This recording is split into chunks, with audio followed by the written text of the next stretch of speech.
Welcome to Busy 210 Personal Finance. I've had a number of years experience actually working directly in finance. I worked at Chrysler for probably 10 years or so, and I've worked in economics and finance in terms of teaching for the last 20 years. Actually, uh, economics actually taught courses going back 30 years. But at any rate, so I've got quite a bit of experience in this area. And the one thing I've always found with personal finance, teaching a personal finance class, is that it doesn't matter where you start, just so long as you do start. It doesn't matter. I've taught students anywhere from, students that are in high school, right? And I've taught students that were well into their golden years, into their 50s and 60s and so forth. It's never too late, is my point. And to actually kind of to highlight it even further, I've even taught students in a prison environment of all places. But everyone has one thing in common. They want to know how they can go about securing a little bit of security, as much as they possibly can, security going into the future. So that's what this class is all about, is empowering you, to give you the tools that are necessary to kind of provide you with a good shot at that. Because again, in life, nothing is guaranteed, but nonetheless, you can do quite a bit to prevent yourself from falling into the traps that can drive that can break up marriages, destroy families, and just a multitude of terrible things that can occur. And so let's just try to minimize that. And we can do a lot of that in a class like this. It's kind of cool. So let's get started here. So, when we talk about the youth, the idea behind saving, the best part that you can do is to begin saving now. So if you're young, yes, that is the point. And when I say young, it can be, in your teens or younger. How about that? Developing that sense of saving. And because really what we're talking about with saving is that we're saying that it's a concept in economics called opportunity cost. It's easier to spend what you have in your pocket, to buy things, to consume that, whatever the thing that we want, that we desire, rather than to set that aside and to push it back to a later date. And it's important to kind of get that idea when we talk about opportunity cost. Opportunity cost is simply the cost that is involved with making decisions or not making the choices otherwise, right? And so again, focusing on this opportunity cost of saving, it's a very high opportunity cost to save that money for a future date. So oftentimes what you have to think about is that, remember, what you're doing in essence is what? Paying yourself first. And the person that you're paying first is your older version of yourself when you're moving into retirement. Anyway, so that's just to kind of get an idea, is that it's important to start younger, as young as you can right now. And absent that, then again, start right now, no matter what your age is. It's something that will benefit you going forward. So here's an important lesson to be learned, if you will, in personal finance, and that is something called the rule of 72. And this is an encouragement. This encourages you to do what? To save, to set money aside. And in some ways, you could almost say it's almost like you're tricking yourself, because you're avoiding what? You're avoiding, spending the money that's in your pocket, and you have to have some reason to do that, something concrete that you might have to show you that it's worth your while. It covers your opportunity cost, right? Because that savings is a very high opportunity cost. So this rule of 72 is really very, very simple. So in this example, so you have an 8% return on your investment, meaning that you're getting 8% back every year on your investment. And this is what Einstein called the most incredible thing he'd ever seen, and that is the concept of compound interest, meaning that you earn 8% on your investment one year, and that's added to your total, and then you earn 8% on that new total going forward. And this is that compounding interest. At any rate, this is rule of 72. So in this example, we have an 8% rate of return, interest that you're getting back on that investment, and your investment then doubles every 9 years. And you can go through you can go through Excel calculations and so on and so forth, and those are things that we would definitely cover in the course. But this is actually one of those very good rules of thumb. You've got to watch out for those rules of thumb, but this is one that is excellent in terms of encouraging you to save, encouraging you to set aside, because starting with a $20,000 investment, that's not nothing. It's a lot there, right? So let's just say you're age 20, and you're getting an 8% rate of return. Chances are you'd be getting more, probably something closer to 10%. If you consider the stock market returns over the course of the last 100 years have been about 8 to 10%. So 8% is not a bad number. It's pretty conservative. It's a reasonable number. So what that means is that starting at age 20, for example, and going 45 years into the future, when you're 65 years of age, for example, that $20,000 that you had saved turns into $640,000. Sounds good, doesn't it? Anyhow, this is the rule of 72, and this is a great little tool for you to kind of keep in mind. Always, always, always. Something you'll take from this course is that rule of 72. Very important. So, again, when we're looking at the broad look at the course, we're looking at, we're trying to put everything together, and it gets very involved. But again, it covers everything from budgeting to investment planning, meaning everything from budgeting, your revenue and expenses and so on and so forth, managing your short-term needs, cash, if you will, your banking, how much you're supposed to be saving in the bank, hanging on to it in terms of cash or dear cash, if you will, again, and then how much you're supposed to be kind of investing, if you will, as you go along, emergency funds that are set up, purchases of major purchases and minor purchases, etc. All these things kind of go along the same lines with the investment planning. Okay. So in a course like this, we go well beyond the theoretical. Obviously, this is more of what I would call a course where there's much more application involved. Okay, a tools course is the expression an old professor I once had, and that means that you're doing practices. You're doing lots and lots of homework, and it's not an accounting course. Nonetheless, their financial statements are somewhat involved. But even more so, there are lots of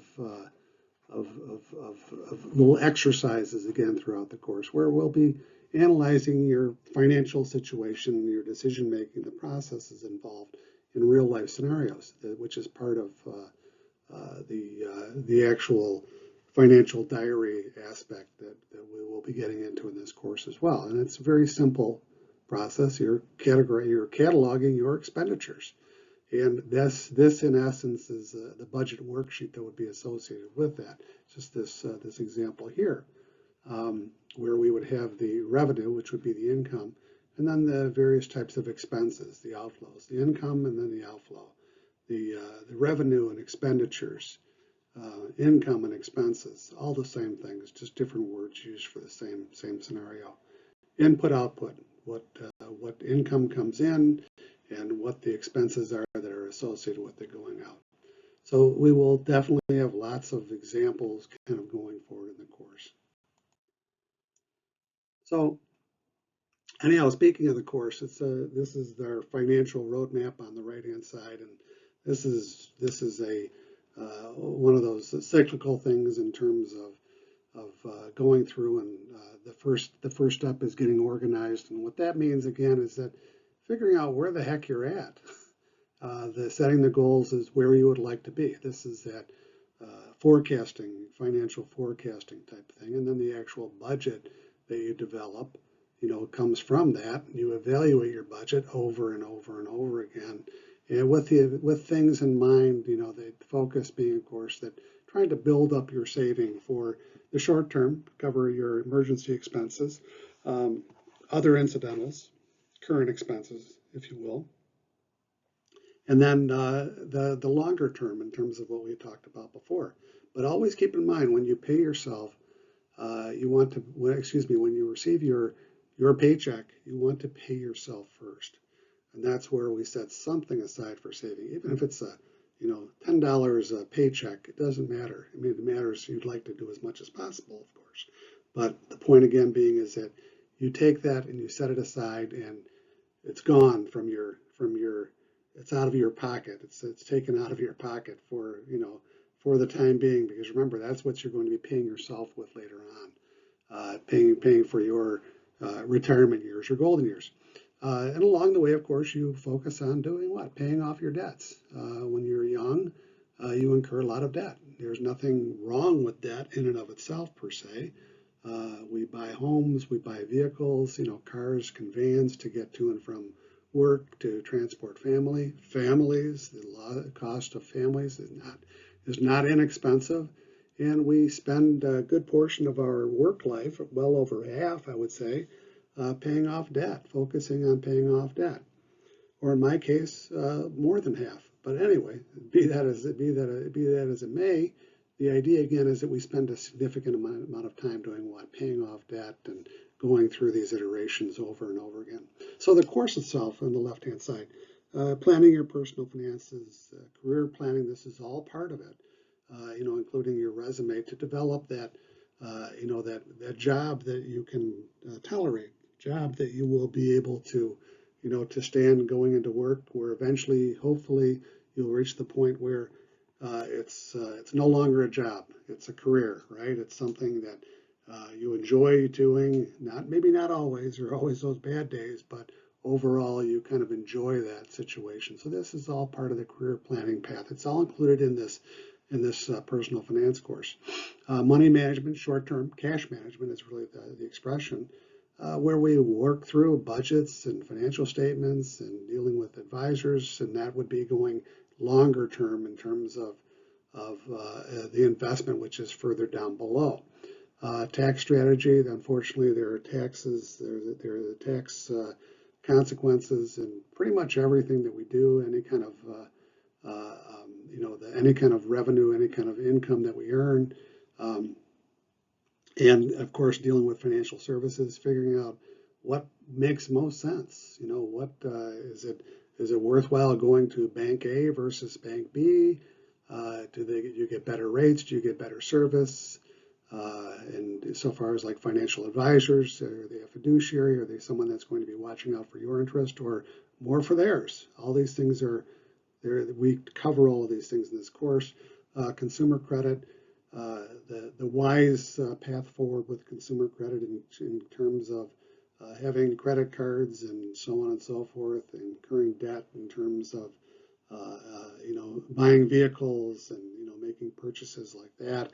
And these are all necessary things, meaning that if you don't have credit cards, if you don't have any debt, if you don't have any finances in that regard, where it's not not incurring debt for the sake of incurring debt, but debt, paying it off, and being a good solid financial citizen out there, you may not be able to establish much in the way of credit. It's important if you want to purchase a home, so on and so forth, unless, of course, you have cash. That's another story altogether.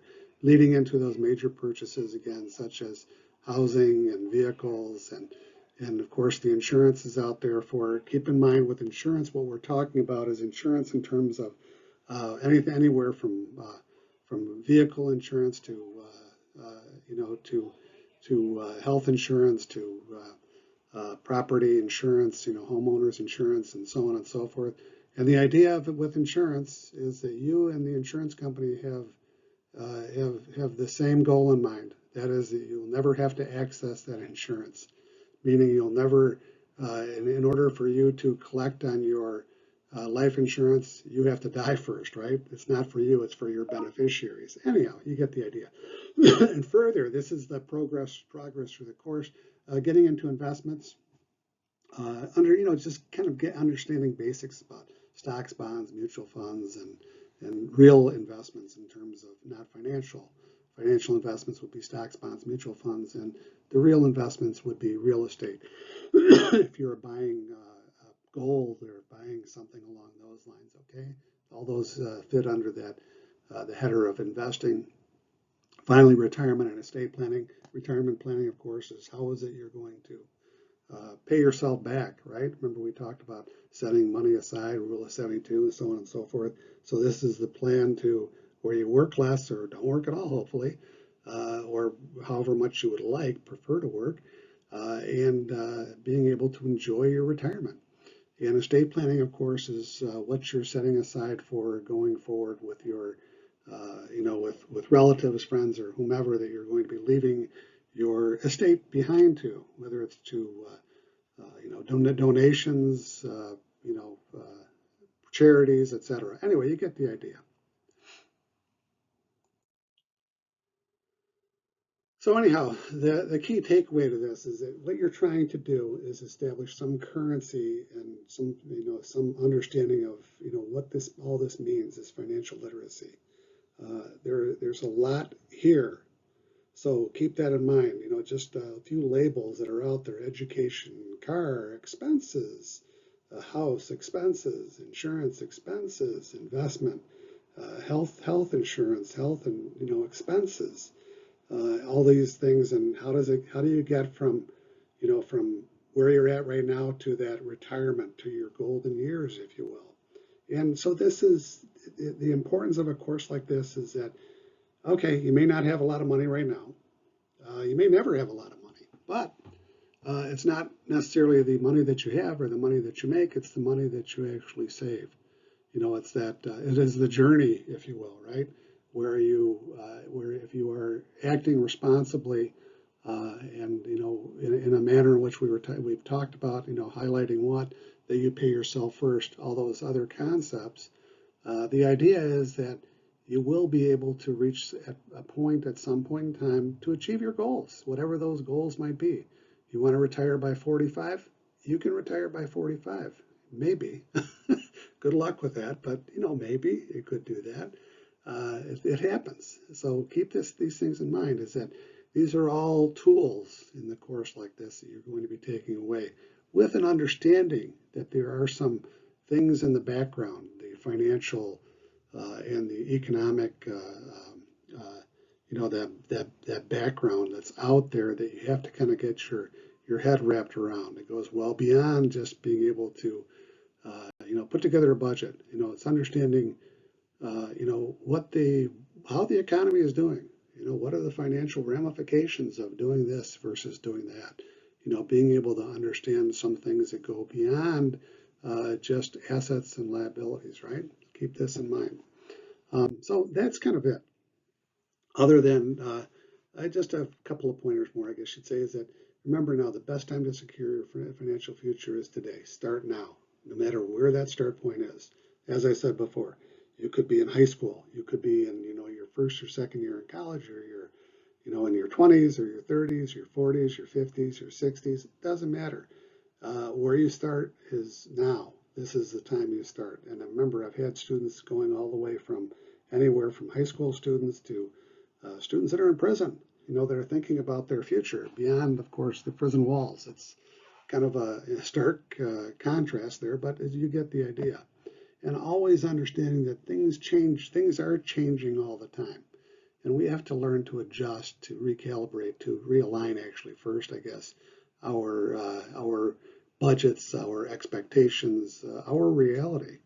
When I say realign, recalibrate, we have to adjust to what the real conditions are out there, because that's absolutely imperative. I'm very long-winded on this, but it's important to kind of understand this, okay? So this is it, all right? So from here on in the course, of course, you're going to be doing what? You're going to be picking up some tidbits and whatnot, and some of the things that you'll take to immediately. Other things you'll just say, I don't have to worry about that. Nonetheless, I guarantee you that pretty much everything in this course, I feel confident about this. You will encounter this going forward. Whether we're talking about the concept of insurance, or we're talking about, in some basic investment principles, uh, or tracking budgets, doing this financial diary, for example. You don't really know where you're at until you can kind of drill down and really figure it out. And then you have to have a starting point. So keep this in mind. Let's have a great class. Thank you.